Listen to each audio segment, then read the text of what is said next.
Hey, this is Fish on a Heater with Tournament Takeaway. This is a series where we take a look at a set of Pokemon Go PvP battles within an arena tournament and analyze them to within an inch of their lives so we can see what we can gain from it for future battles. This is round number 2 of a practice tournament that I did for Vortex Cup on the Flash Tournaments for Everyone Discord server.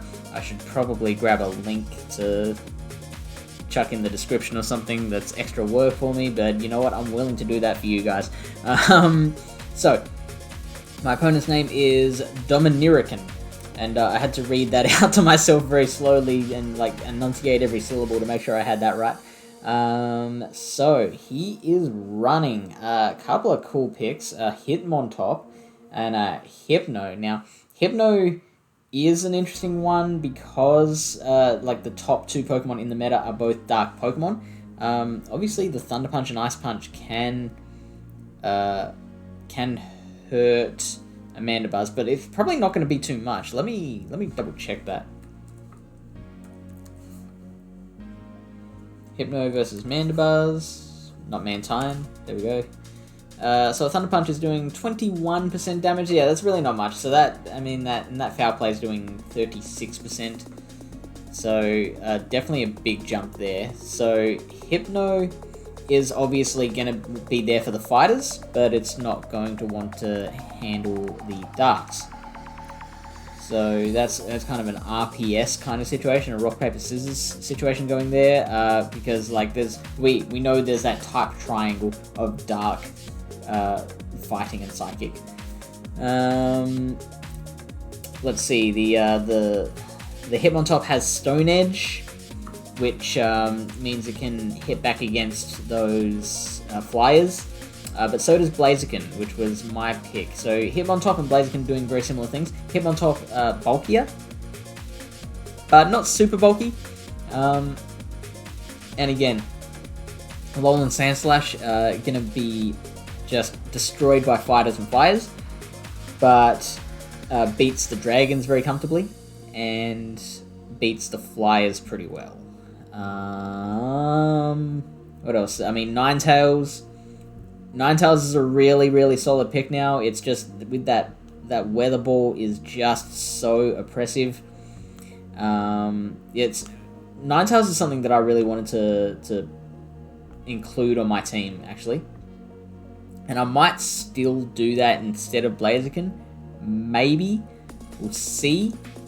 I guess the advantage with Blaziken over Ninetales is that people won't be as scared to bring the Pokemon that I'm trying to target against it. So, for example, if an opponent sees a Ninetales on my team, they're going to make sure that they do not match their Frostlass against the Ninetales. If they see the Blaziken, then they probably won't be as scared. They'll probably think, oh yeah, I can play around the Blaziken. I can, one Shadow Ball will finish that thing off, along with some Powder Snows. So that's an advantage on Blaziken's side. It's up to you whether you want to play it that way or just go the hard counter of the Ninetales. Ninetales does also have a lot of, like when I was punching a lot of possible teams into PV Poke, Ninetales kept coming up as a threat. So Ninetales I think is very meta. And I wish I had room for both Blaziken and Ninetales. If I could bring like 12 Pokemon, then I feel like I'd feel comfortable. But alas, no, it's 6. It's always been 6. Time to put your big boy pants on, Fish. See, I lost it again. Dominirican has the Pelipper as well, just like the last episode. So that's something I've got to really be careful of because it will just murder my fighters. And has not the worst time against the dragon. So Pelipper's a really good pick as well that you might want to explore. Let's get into the battles.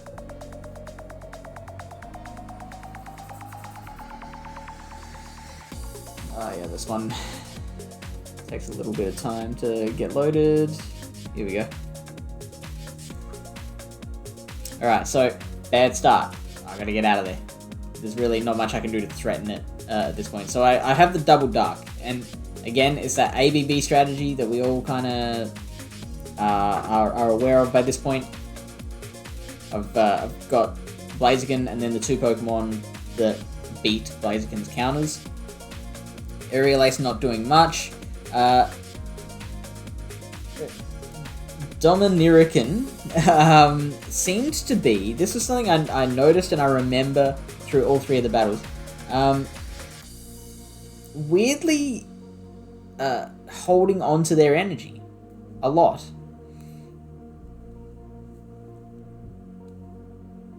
So if we look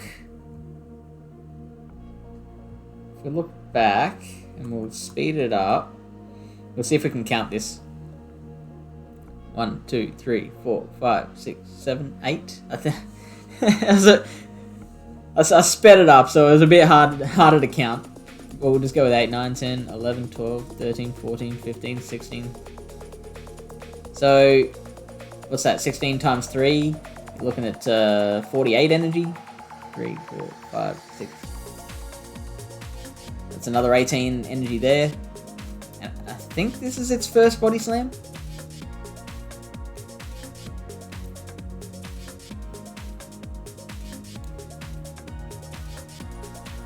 And I managed to get another Aerial Ace off. Like,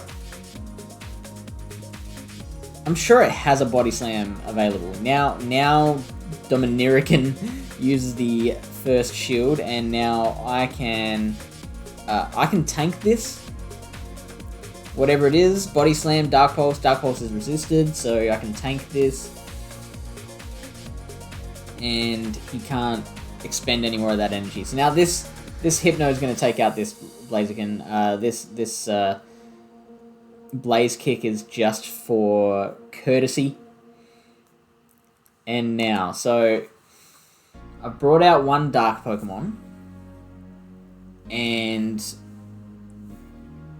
there wasn't really... So the Alolan Sandslash didn't come out to counter that Pokemon, so that indicates to me that my opponent did not bring Alolan Sandslash, unless he predicted that I had an ABB line and didn't bring out his hard counter because he knew that my back Pokemon, or he guessed at least that my back Pokemon would be another Dragon, or another Dark Pokemon? Shoot, hang on.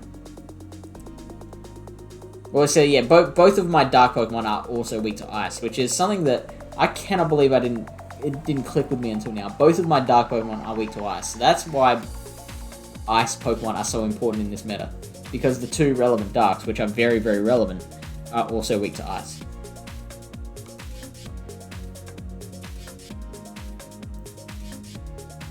So I shielded this in case it's Ice Punch, which it was, but I think it gets another one out here. So I just go straight for the Body Slam rather than going the Dark Pulse to put the pressure on it, and we do get the shield. I do shield. That's an interesting one, because so I'm leaving myself defenseless against what's in the back, and I think that's me banking on the fact that whatever is in the back is... I'm going to be able to beat it in the no shields. Now, I've got a lot of HP left. If this Hypno can get to another Ice Punch, I'm going to have a lot less HP left. How much? High quality information here. This is why you tune in. If I get hit by an Ice Punch, I'm going to have less HP. So an Ice Punch from Hypno does about a bit more than a third damage towards Wireless. So I'm gonna have closing in on half HP left to take on whatever is in the back. And if we look at a Dominirican's team, I'm always gonna have trouble saying that. Could have him on top, which would be a massive problem. Pelipper would be a pain in the bum. And opposing's Wireless would be really bad for me. So I'm in a lot of trouble here. So I'm really relying on not getting hit by another Ice Punch before I can take out this Hypno.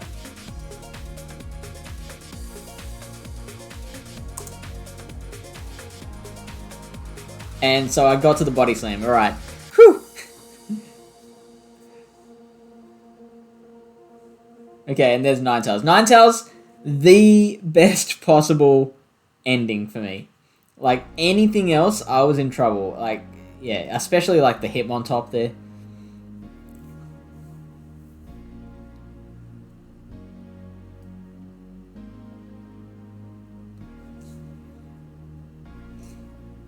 And it came close as well, even then. Look at how close that was. I think maybe one more fire spin would have done it. So, what was their core? They had Hypno, they had this wireless. They of course they'd already used it as wireless. So they had Hypno's wireless and Ninetales.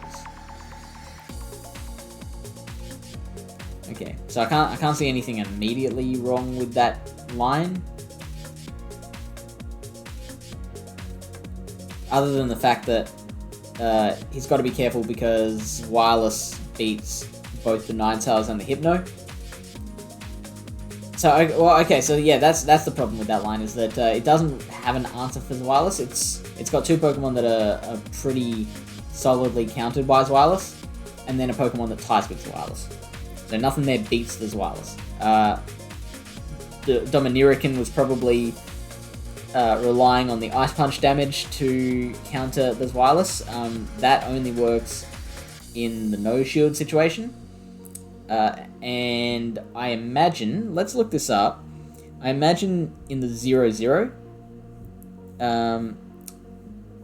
this wireless still has that one. Yeah, look at that.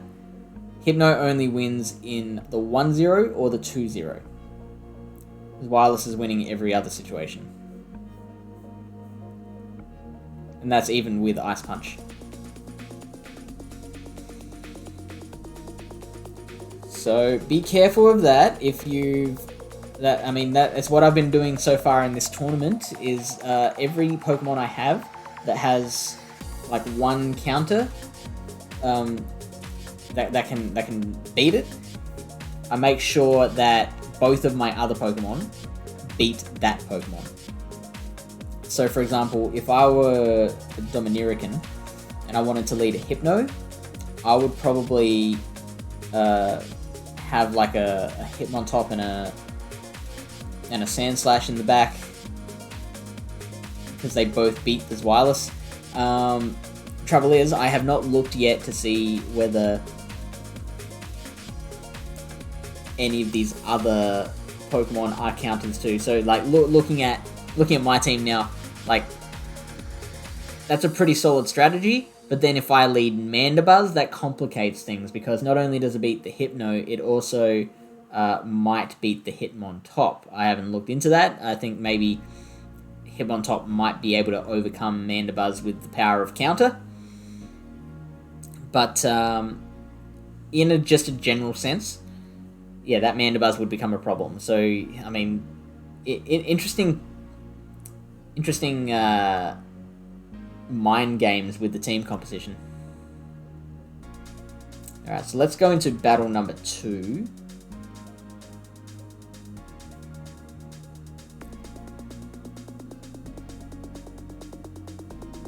Okay, so this is an interesting one. Did I time that right? 1, 2, 3, 4. So I did time that right. It takes 4 or 5 spins to get to the first Weather Ball, and then 3 to get to the next Weather Ball. So interesting that I was trying to catch that on the Mandibuzz. I guess that would have been because Mandibuzz can take a hit, Primate can't. For such an angry little dude, it's not really good at taking a punch. So I would have, I guess, swapped into, you can see I've got the Double Dark. So, interestingly, so what the theory would be there is that I'm swapping into the first Dark Pokemon, but I'm swapping into a Dark Pokemon that can play against its counters. For example, I'm thinking specifically of Hitmontop. So if my opponent were to bring out Hitmontop here, you can see we've got the ice and steel logo, so it's not going to be Hitmontop. It's going to be Sandslash. But if he had brought out Hitmontop, then that's a Pokemon that I can fight back against because of the power of Aerial Ace. Whereas if I brought out the Zweilous, that would be a lot more difficult. I think Hitmontop beats Zweilous a bit more comfortably.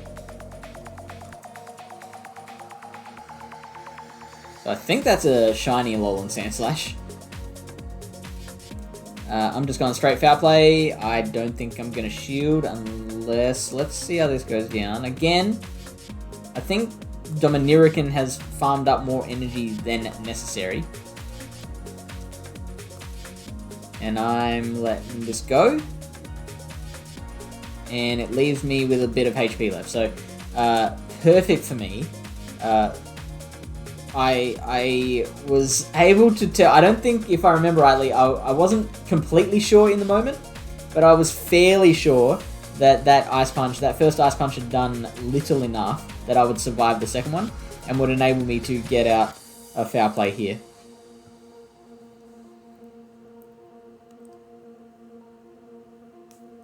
So now I've got this Primeape that can farm down.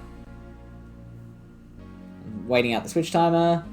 Perfect. Doesn't get to use its spare energy. That double weak counter just tearing it apart. Hang on.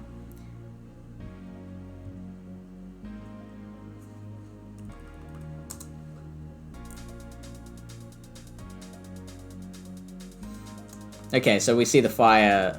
For a second, I thought that was the psychic symbol, which would be like, oh no, why did I throw the close combat there? So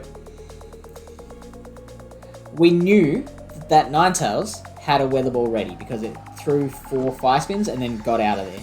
So I went straight for the close combat because I'm like, I guess I'm just saying, well, that's all my Primeape needs to do is. I guess I was assuming that my opponent didn't have a Hitmontop as the third Pokemon. And if that's the case, then Zweilous can handle the rest of it. Also, I could have been thinking I'll just swap out no matter what happens. So I can throw the close combat, pressure the shield. If I don't get the shield out of them, then they lose their Ninetales, and then just get out of there. In fact, I probably, if I remember right, I think I just switched straight out anyway. The old hit and run. Look at that.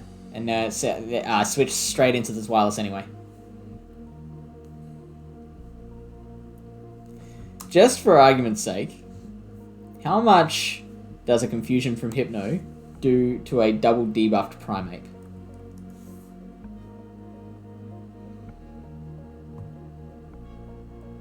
Defense -2.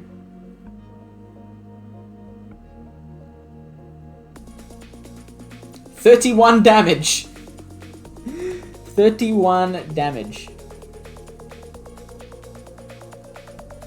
Out of 117, so we're looking at maybe no, it'd be more than a quarter. It'd be like 30% of its damage, or like between 25 and 30% of its HP. It's only taking 4 Confusions to take out a fully grown Primeape when it's been double debuffed. So I had to get right out of there. And the fact that, so here's a little more of a more granular thing about PvP. Getting out of there quickly enough means that this Confusion should have registered on the Zweilous instead of the Primeape. So let's slow it right down. Just because I need my even numbers, or my round numbers. Bam, look at that thing. Alright, so it throws Confusion, and you can see that orange there has registered on the Zweilous. So by getting out of there, so Confusion, or a 4-turn move, the damage will register on turn 3, as far as I'm aware. If anyone sees this and they think that that is mistaken, please let me know. Because I believe it is the third move of a 4-turn move. So as long as I switch on turn 1 or turn 2 of that confusion, the damage will register on this wireless instead of the primate.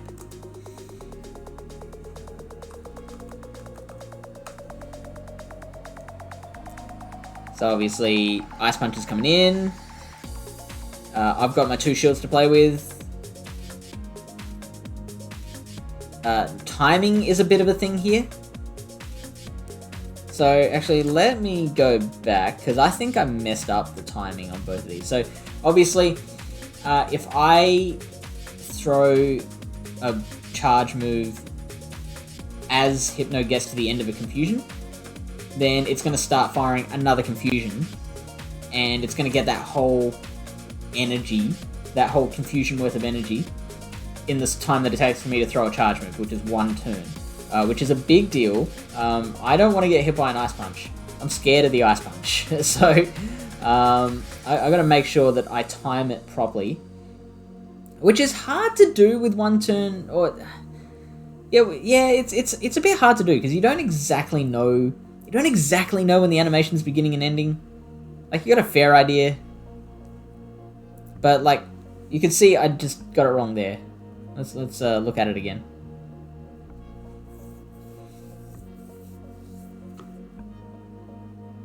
Bam, I see it gets in another one. So that's 12 energy it's just gained. You only need 4 energy, 4 confusion for an Ice Punch. And see, I did it again. That's 24 free energy. Or if you want to break it down into like, so it's 3 energy per turn. It would get, say this charge move takes 1 turn, so you'd get 3 energy for that anyway. So you could probably say I've given it 9 free energy for the first one and 9 free energy for the second one. That's 18 energy that I've given it for free because I didn't time those charge moves properly. It would have been safer for me to just try and fire 2 Dragon Breaths so that I don't overdo it accidentally.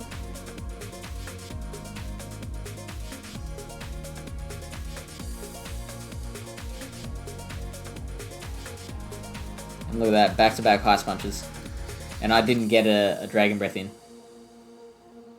Luckily for me, doesn't do the most damage. And I went for that Dark Pulse. That's interesting. How close was it to another Ice Punch?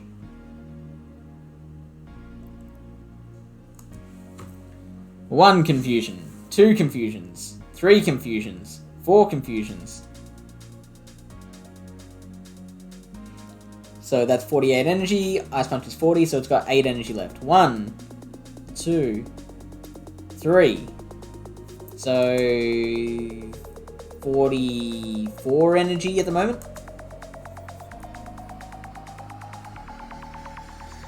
1, 2. So that's 56.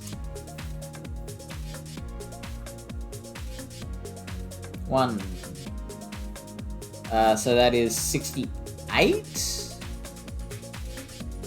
it shouldn't be able to throw back to back. Oh, I've grossly miscounted this. It's 12 energy, right? I've been counting confusion since I was in diapers. No, I want fast moves, don't I? Confusion is 12 energy. So why have I miscounted that? Oh, did it throw some confusions at the beginning? Is that what's going on here?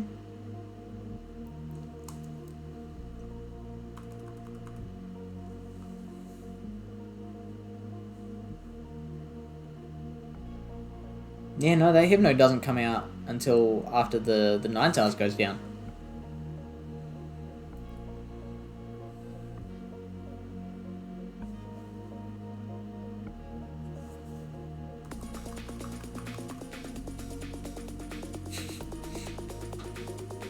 You ever seen a battle in 3 times?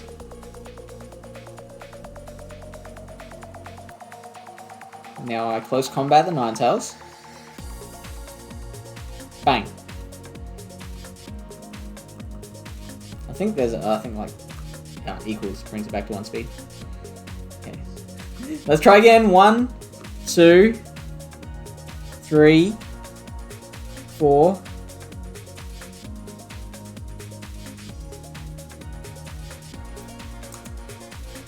And now firing an Ice Punch.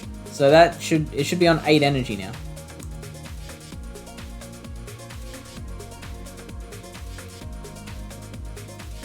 So that's 20, 32, 44.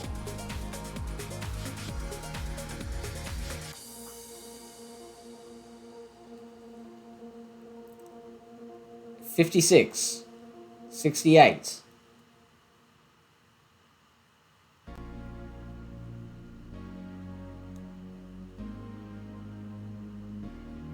70. No, 80. It's it. Wait. Oh, far out. Okay, so was I on 58 or 68 before? I was on 44, 56, 68, then 80.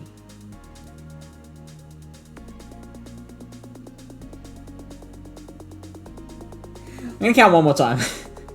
I'm so sorry. I hope this is interesting for you. Look at that stance. I'm gonna speed it up again, just because you don't want to spend time watching me count confusions. That's 4, then it fires, so it's at 8 energy left.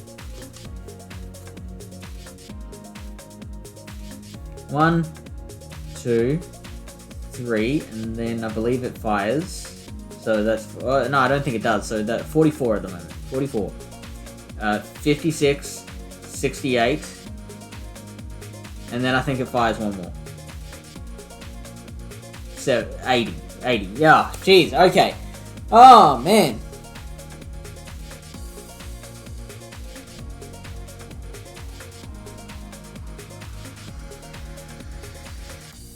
Anyway, I don't even remember why we were working on that, but here's battle number 3. And, oh man, what a start. Again, I've got the double dark in the back. I have to shield this, otherwise I lose the advantage I get from winning the lead. Throwing the Night Slash here, yeah, it's resisted, but it's going to help me secure this matchup. So, because if I hadn't fired that Night Slash, it would have been able to get off another Body Slam, and so that's me 2 shields down, and suddenly, you know, 2 shields to none, winning that lead hasn't been so advantageous for me anymore. So I switch out into the Mandibuzz, and the Aerial Ace will pressure the Hitmontop. There's 1 shield. I reckon I'll be able to... Oh, interesting. They have switched out. So, this is pretty good for me, because maybe I can even survive to switch in my Primeape, and they'll be stuck. And like, but the Primeape's gonna take 2 swipes at it, and it'll be done. So I could potentially shield this, although not much need to.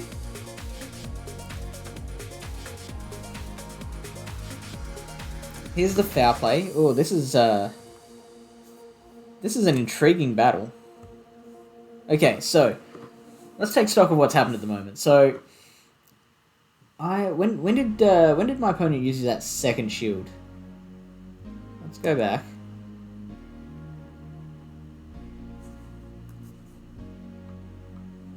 Still 1 shield here. I think this might be where they used it.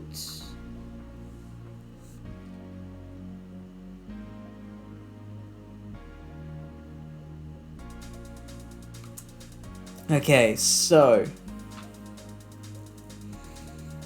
that's pretty dangerous. I know Hitmontop has Stone Edge. What's its other moves? I think Close Combat is one of them. I don't think it has Cross Chop.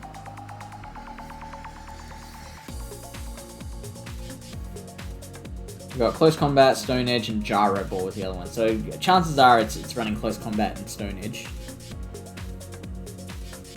It's got a lot of energy. It hasn't fired a charge move yet. But Primeape wins CMP. What about this wireless? Wireless, it'll be IV dependent. Just going to double check Primeape. Yeah, Primeape definitely wins CMP there.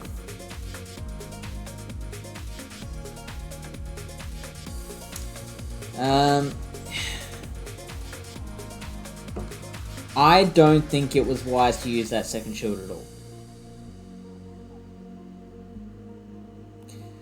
What he should have done, I think, is let the... Like, it would probably still win against the Mandibuzz anyway, even if I do get the foul play off. At that point, Primeape will come back in and it will only get like one counter off. That's if the Sand Slash is still going. I won't have the opportunity to farm against that the Hitmontop, and Hitmontop is better off firing Stone Edge rather than Close Combat, even though Stone Edge is resisted. That Primeape has enough HP left that the Stone Edge will probably KO, and it means that the Hitmontop is not double debuffing itself for this wireless encounter that is coming out. Now, of course, he doesn't know that I've got wireless in the back, but I believe I brought that lineup in my last 2 battles. I could be wrong there. So, pretty safe to assume.